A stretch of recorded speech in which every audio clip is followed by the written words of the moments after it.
All right. I think our live button says we're live. We're having too much fun back here in the green room, Wayne. Yeah, yeah. As technical difficulties, as they say. Always, always, always. All right. So we're gonna give folks about a minute or so to log on the stream because I don't think I even see it on LinkedIn as yet coming up. So I'm gonna give it a few seconds, Yep. and I'm going to ask because there's like a 20-second delay, as I always say, and I'm gonna ask as you are logging in if you could just tell us where you are watching from, what city, what state, what country. Yeah, I just saw it live there on LinkedIn. So I imagine it will be live as well on Facebook and YouTube. So if you're just popping on here, go ahead and just tell us where you are watching from, what city, what state, what country. We had a 5-minute technical delay again this week. I think everyone's on the internet. I think maybe because it's Christmas. I don't know. But we want to continue our discussion on AI. Hello, Aaron from Orange County, Workforce 2.0, Adapting to the AI Era, Part 2. Hi, David. Good afternoon again, David. Good to see you again. Tamara, good to see you from Scottsdale, Arizona. Sunshine Berry from Boise, Idaho. Thank you for being here. We're continuing our discussion. We have a part two of AI, adapting to AI in the workforce. Good to see some of you guys back here again. Matilda, Flutura, Melinda, Marvella. Nice to have you guys here. We'll give we were about 5 minutes late getting on here. So we're going to give you folks another minute or so. Last week, I actually had 10 questions I wanted to cover, but the discussion only allowed me to cover 3.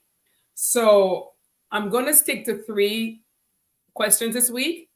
And of course, we will take your questions too and your comments.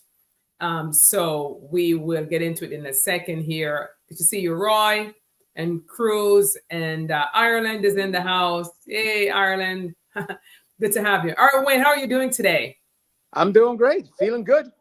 All right, excellent, excellent. Now, off the bat, I just want to remind everyone, Wayne and I are not experts at AI. We use AI, we use especially, the ones that are, available to everyone, ChatGPT, the ones on Bing, the ones on, in your email, in your web browser. We use them all. And so we also are students students of the AI evolution. And so we keep up to date on it, and we're seeing certain trends, and we just kind of wanted to bring that to the forefront and then to just talk about it a little bit with everyone, because everyone has their own opinions of AI, how they're using it, how they're not using it. And so we just wanted to share our thoughts on it. We did that last week. We were supposed to do a 30-minute show. It ended up being 53 minutes, but we're going to try to keep this to 30 minutes today. So, all right, with that being said, I think we have enough people here watching. And of course, if you're watching today and it's after 3 p.m. Eastern, you are hashtag team replay. Hashtag team replay. So David, I know I already see you, right? I already see you getting ready to get us going. All right, so I want to ask question number 1. So can you share some examples, right? I think that many people are concerned about the potential job displacement due to AI. And what strategies can individuals and organizations adopt to prepare for these changes? And Wayne, we were talking about this before, and we came up with 3 strategies that we think would work. So I'm going to have you explain those 3 strategies. Yeah, well, you kind of coined them, Sharon, the 3 C's, and you can elaborate, but 3 things that start with C words, which will make it easy for folks to remember, right? You could make these notes. The first one is communication. So you're going to have to really get very clear about your communication, both kind of about AI to the people who you're working with, but also as you work with the AI yourself. And one big area of that is in the writing skills, which I found in the era before AI was an area that was always really challenging, right? And it was an area that we were always trying to work with our teams to just get better at that, to better express yourselves, whether in internal communication, external communications, et cetera. But now we're talking to this machine learning, this collective knowledge base, and we're going to have to really learn some skills about how to communicate properly into that environment, and then how to translate the information coming back. And I want to just, so we could start there. Yes, I want to double down on that, Wayne, because I know the people here who are watching, they're at different levels, right, of their use of the AI, right?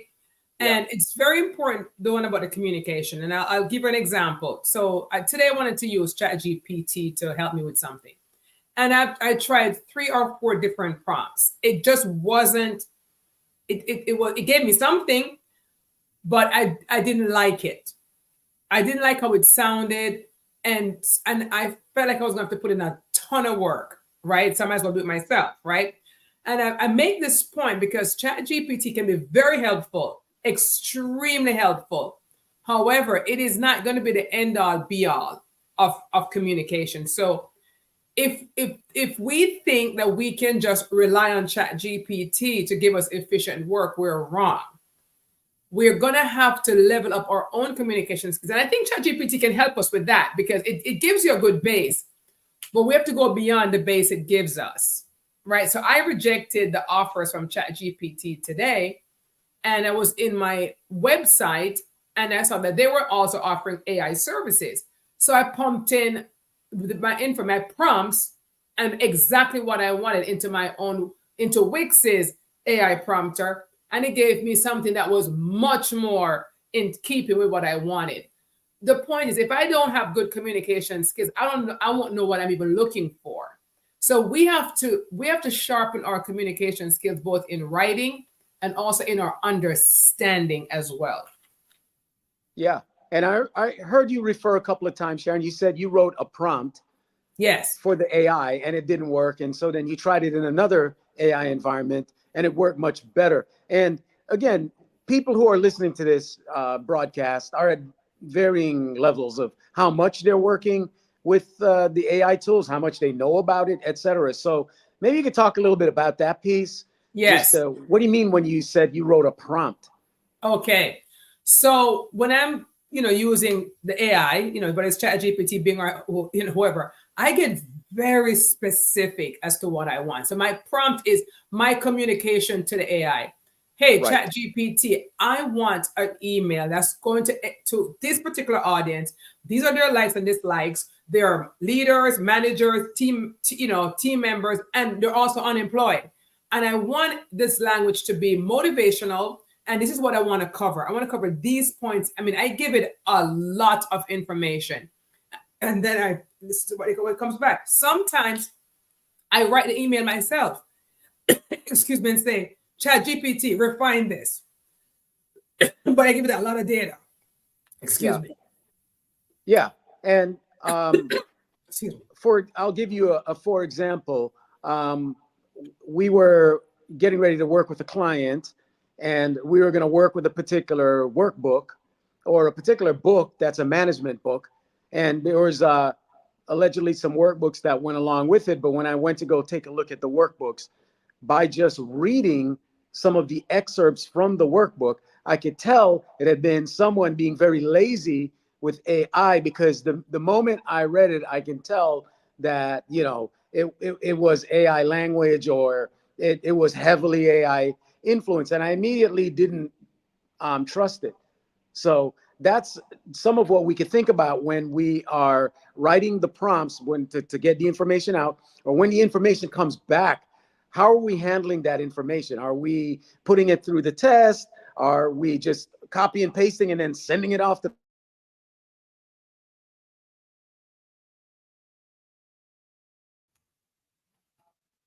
how we're going to really improve on that communication? I'm glad you mentioned the word language. AI has its own language. And the more you work with AI, the more you know its language.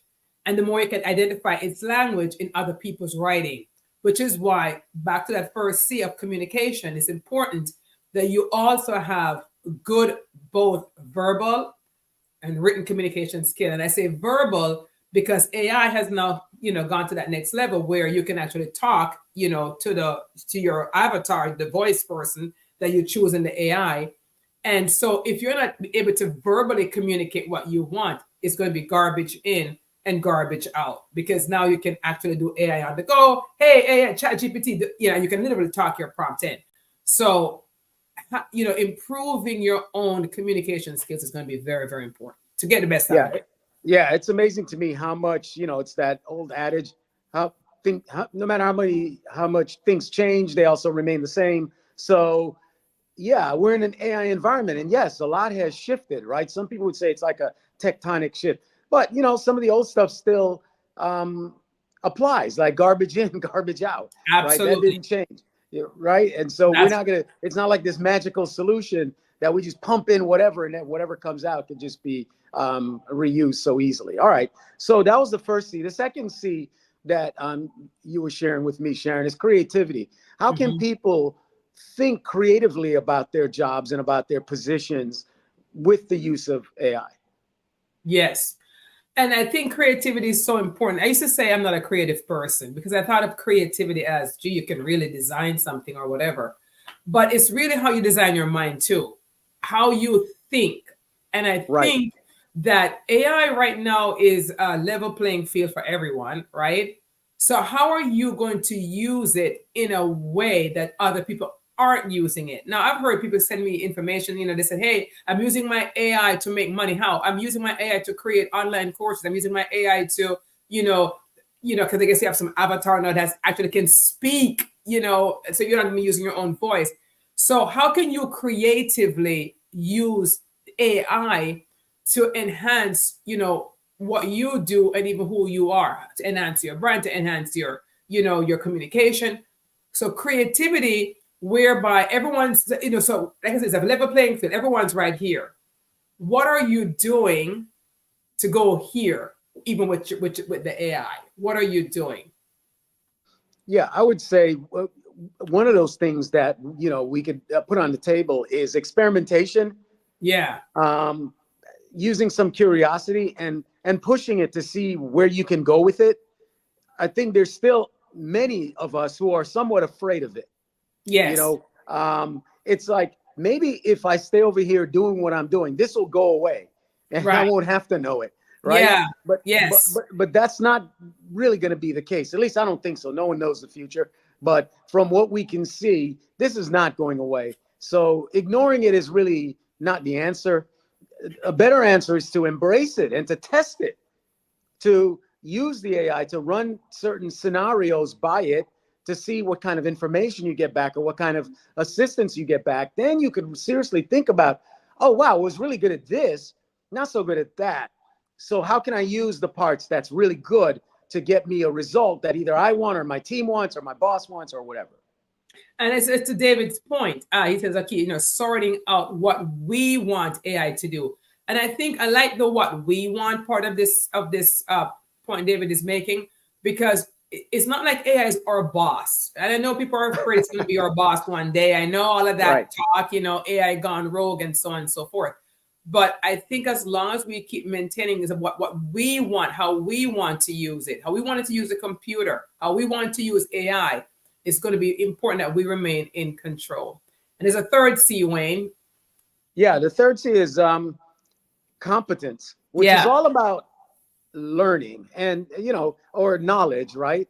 And I was sharing with you, I forget who the quote is, but I won't quote it. But it goes some to the effect of, in past eras, right, the illiterate were known as people who didn't know how to read. But in the era we're in, and in this post-AI era, the illiterate of the world won't be those who just don't know how to read. It will be those who don't know how to learn and how to unlearn, and then also how to relearn. So maybe we could, talk about that a little bit. I love the unlearn, right? How to learn, unlearn, and relearn. because that's exactly the era we're in right now. And you and I attended a wonderful event this past weekend with amazing speakers, leaders, people who are multi-millionaire. And there was one theme, the entire 8 hours were there. And it's like gain knowledge. And I'm thinking to myself, wow, I mean, these people are at the top of their game, top of their industries, right? And they keep saying this thing. They had to gain knowledge, gain knowledge. Everything was about gaining knowledge. And I think that's so important. And here again, too, you know, with the unlearn, relearn, and learn again, I think AI can help us gain knowledge, but we also have to gain knowledge ourselves about the AI, right? So to really succeed with it is we have to become really competent, right? We have to become knowledgeable. And, you know, we talked a lot about embracing last week, and we're touching on that again this week. But, you mentioned the word curiosity too, but we have to become competent, you know, gain the knowledge. Hey, you know, there's a lot of AI newsletters, that email newsletters that comes to my inbox to see what's the latest trend, what's happening. And that's how I'm learning. You know, I'm learning it because stuff is popping into my inbox from people who know much more than I know. And so the knowledge is out there and it's free. So there's really no excuse. Yeah. I know last week, some of the stuff we didn't get to touch on is in this next question. People are asking about bias, right? And ethics. And so, you know, issues like of bias, you're dealing with an AI, which is a collective intelligence. But you know, it's going off of information, right? So it's getting its information from, you know, our, you know, collective inputs here.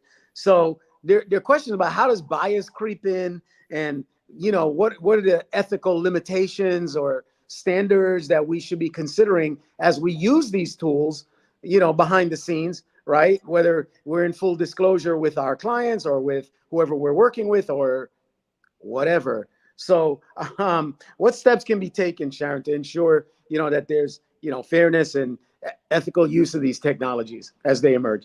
So I've heard this whole buzz about the bias, right? Because, you know, and you know, there's bias against maybe it's a robot. How can it be biased? Yes. Again, garbage in, garbage out. But the AI is based on our collective knowledge, right? And collectively, as a society, as a world, of course, we're biased, right? There's a lot of bias against minorities and so forth, right? Minorities, you know, LGBTQ, etc., you name it. But here's the truth, Wayne. You know, there's been a lot of pushback against DEI initiatives, right? And I would just say how you can spot bias in AI. How you can spot bias in AI is if your organization, if your organization does not embrace diversity, you're going to be blindsided by AI because you won't know what's bias. Because it's going to be groupthink. Everyone's in the same mindset. Right. However, if your organization is diverse, I wouldn't be worried about the bias because it would be spotted, identified, and dealt with when it shows up. But if you don't have a diverse workforce, you won't know. And I was sharing with you the example some years ago with Dove soap, and I forgot they had a marketing campaign, and something that they did was very offensive to Black women. I can't remember. It was an image that they used. And when it boiled down to how could this have happened?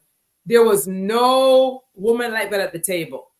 Right. When they were launching the campaign, there was no representation. And so it was not intentional. They weren't intending to be racist or whatever. It came across that way because of lack of understanding. So AI bias is going to be there because, again, it's a collective knowledge of what the world has been up till now, and it's been biased.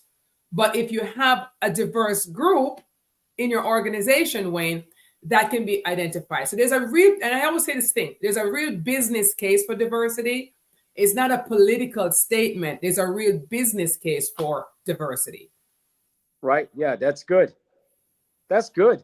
And what about on the, and I don't know, maybe you want to get someone's comment in there. Someone says, Cruz said, there's no point staying in a stage of denial. Absolutely. It's better to be proactive and start learning what's available. I mean, totally in agreement with that.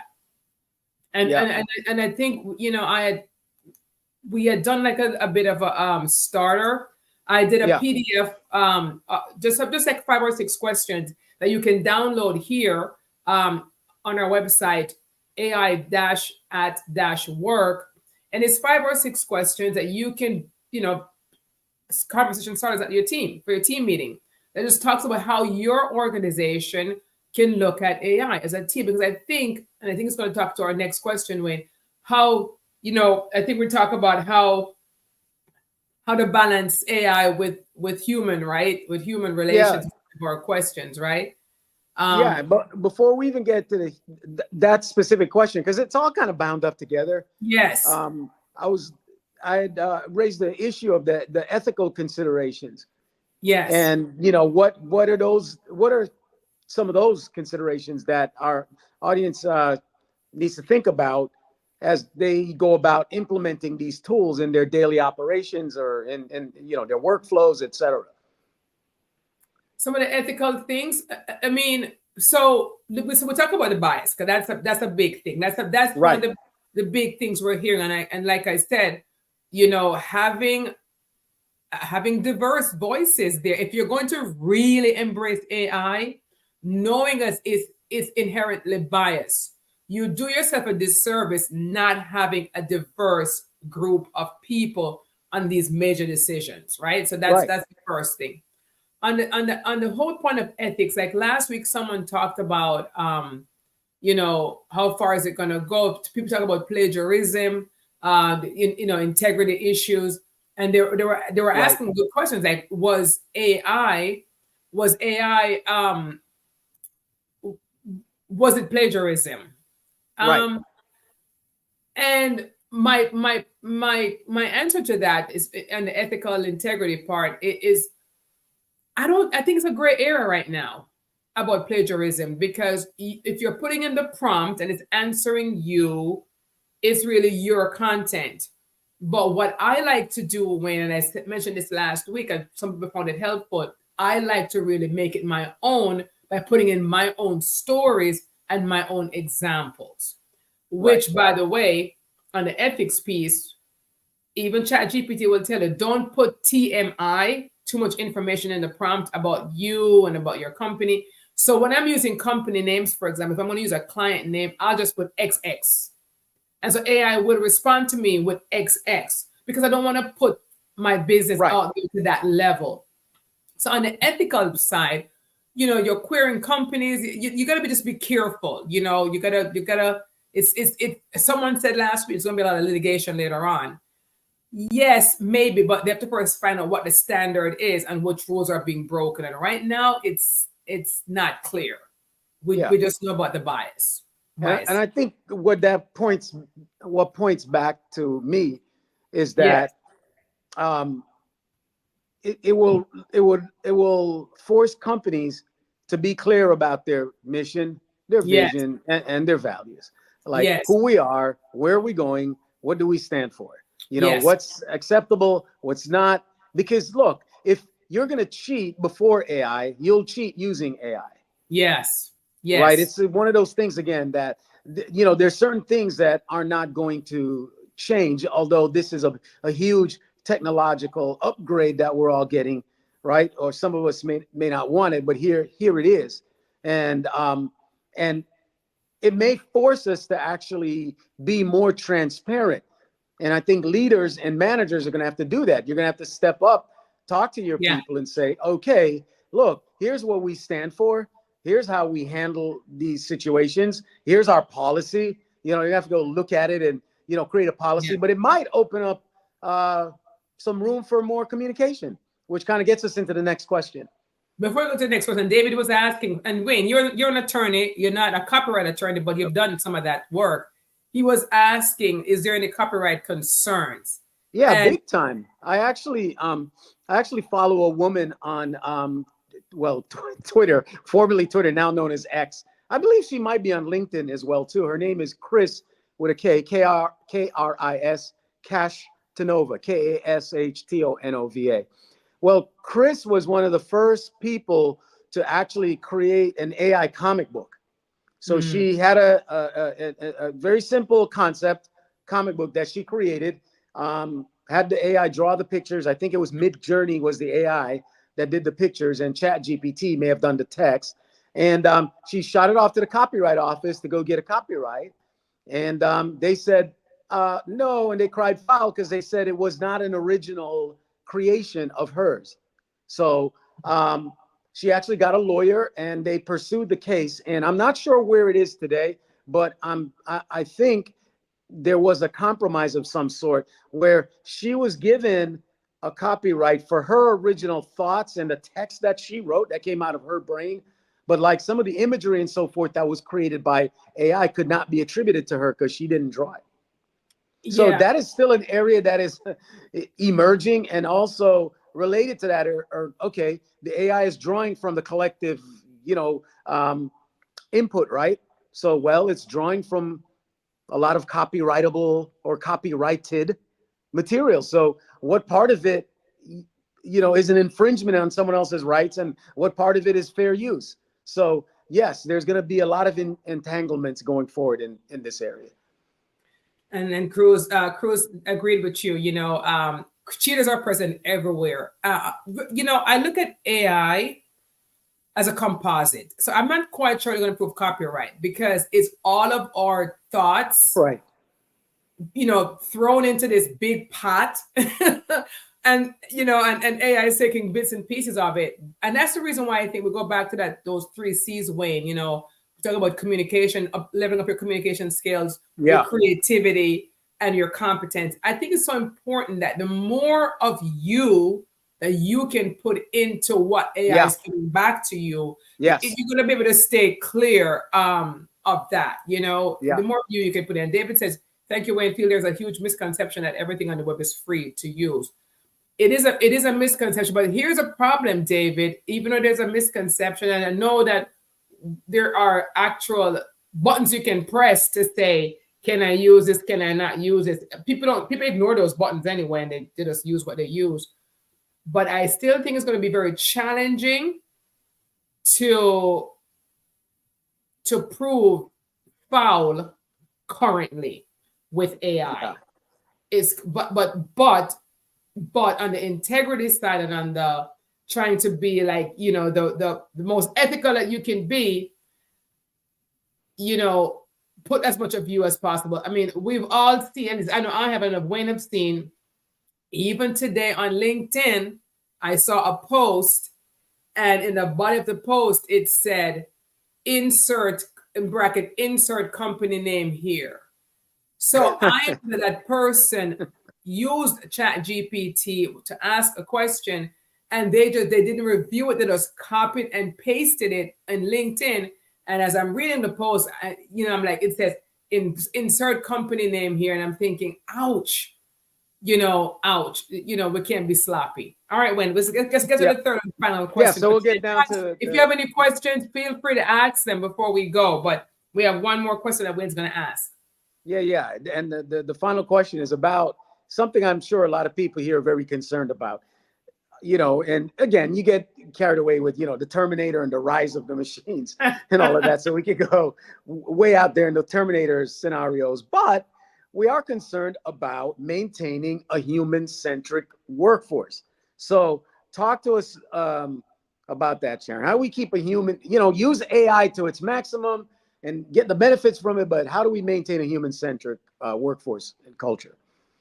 Well, Wayne, as you know, I'm passionate about leadership and team culture. It's what I do, right? So it's my world. It's my, it's what my coaching thing is. And when I thought of this question, what came to my mind is this, right?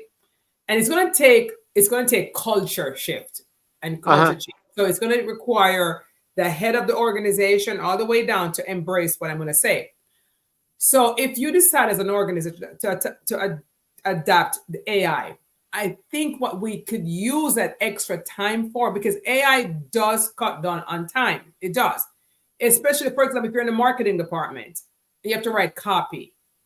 AI cuts that copywriting time down significantly. It just does. It does.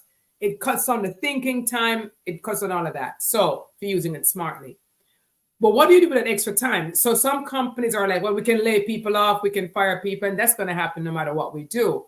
However, we can use that extra time, for example, to reach out to customers. How about a conversation to the end users? Because now we're so busy working and we're so busy with tech and working that we have less time. Everything is robotic. Talk to your customer via robotic, robocalls. Right. But how about having real conversations with end users? How about saying thank you some more to your customers? How about reaching out and just interacting with customers some more? How about interacting with your team members some more? Yeah. On a human level. So I see the upside of AI as giving back time to the employees. I know when I was working with a medical organization, right? And when we were having discussions, one of the things that the doctors were saying is that AI is giving them more time with patients, right? Because of all the paperwork that they're bogged down with, that they can now have AI help with. It gives them more than the 15 minutes that they currently have with patients. So there's a lot of upside to it. And I think if you take that example from the doctors, medical people, nurses, etc., it's the same in your organization. AI gives more time to the team to actually have collaborative conversations. Yeah. And like I said, customer-centric solutions as well. So you don't have to fear it, but collectively as a team, it has to be embraced as this is what we're going to use it for. Yeah. Yeah, I like that a lot. I'm sure, it will continue to evolve and more uses will emerge, but in the short run here, I really like the idea of using it, leveraging it to do the heavy lifting. Because maybe something that if it took 100% effort and AI can get you 80% of the way there, then maybe it still requires a 20% of you to get it done, but that's 80% that you saved. So how do you reuse that time? Well, put it back into your customers, talk to your customers, talk to your people, do some team development, do some things that are in what we call in the quadrant 2 box, Sharon, that box that you never get to, but that has the biggest impact on your business or on your organization. You can get to some of those activities if you can get AI to clear up some of the clutter in the other boxes. Yep. And when I think I've covered, what we want to cover today, I don't know if anyone here has a question, but, this is what we do. Like, we mentioned, both of us actually coach, leadership and teams. We do leadership development, team culture. I work a lot with CEOs and help them with their strategies and their vision. So that's what we do. If you guys need us, let us, reach out to us via LinkedIn. I actually just launched this nonprofit group that we are going to be, putting on a group coaching program next January for those in the nonprofit space. This is a pet project of mine. Nonprofits make a lot of impact. They're very purposeful, purpose-driven, purpose-centered. And so I'm trying to help some nonprofits, level up their game, level up their technology, become more efficient with their fundraising, become more efficient with their leadership. So if you guys need more information on that, reach out to me on that. I would love to help you. Group coaching is starting next January for that. And let me just see. Cruz said consolidation of duties will be unavoidable. I'm guessing like with the automatic doors, before there was a need for a person, but not anymore. Unprepared individuals won't be kept. That's for sure. That's the message here, Cruz. If you're unprepared, you will not be kept. Try to make yourself unfireable. Writers to become editors to create a better direct message. I'm not quite sure what that means, David, but Yeah, well, maybe what David is saying there is you can get the writing done, but maybe you need a human as an editor to humanize the initial product, so to speak. And I think that would be, again, an opportunity in the AI space, because as AI becomes more pervasive, everyone's using it, as it becomes more widespread, we're going to be able to identify the AI clunky language, the highfalutin salutations. And what we're going to need are people who are great editors who can edit that AI content into something that's a lot more personable. And so I have a link here. Greetings, Earthling. Yes. We have a link here too. If you want to be a guest on our show in the future, there's a link in the comments as to how you can apply to be on our show in the future. Any closing words? Any closing words? And David said that was correct. That was correct. You interpreted what he was saying correctly. So it goes back to the skills needed in this era: communication, because a good writer would be beneficial. A good writer turned editor would be beneficial in today's AI world. All right, Wayne, give us your final thoughts here before I say goodbye. My final thoughts: it's a brave new world. You got to embrace it. We've been through these moments before in history, right? And at the time, people wanted to hold on to their horses, but then, automobiles were coming along, and, we kind of want to hold on to the past, but the future is emerging. So I'm excited. I've been using AI in many different ways, and I'm still challenging myself on how I can use it more to get more of that productivity, to do some of that stuff that David was asking about. And it's also too, Sharon, fostered a season of learning, right? Yes. And that's true. Yeah, go ahead.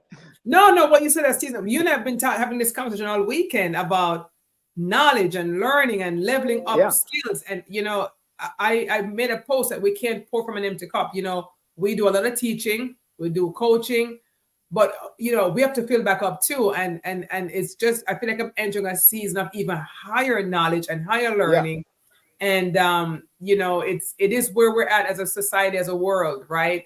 Those who know, they're gonna eat first, right? They're gonna eat first. So hey guys, if any of you guys want to reach out, I have a 30-minute free discovery call available. You can book on my calendar or just DM me, calendar.com faith-based coach.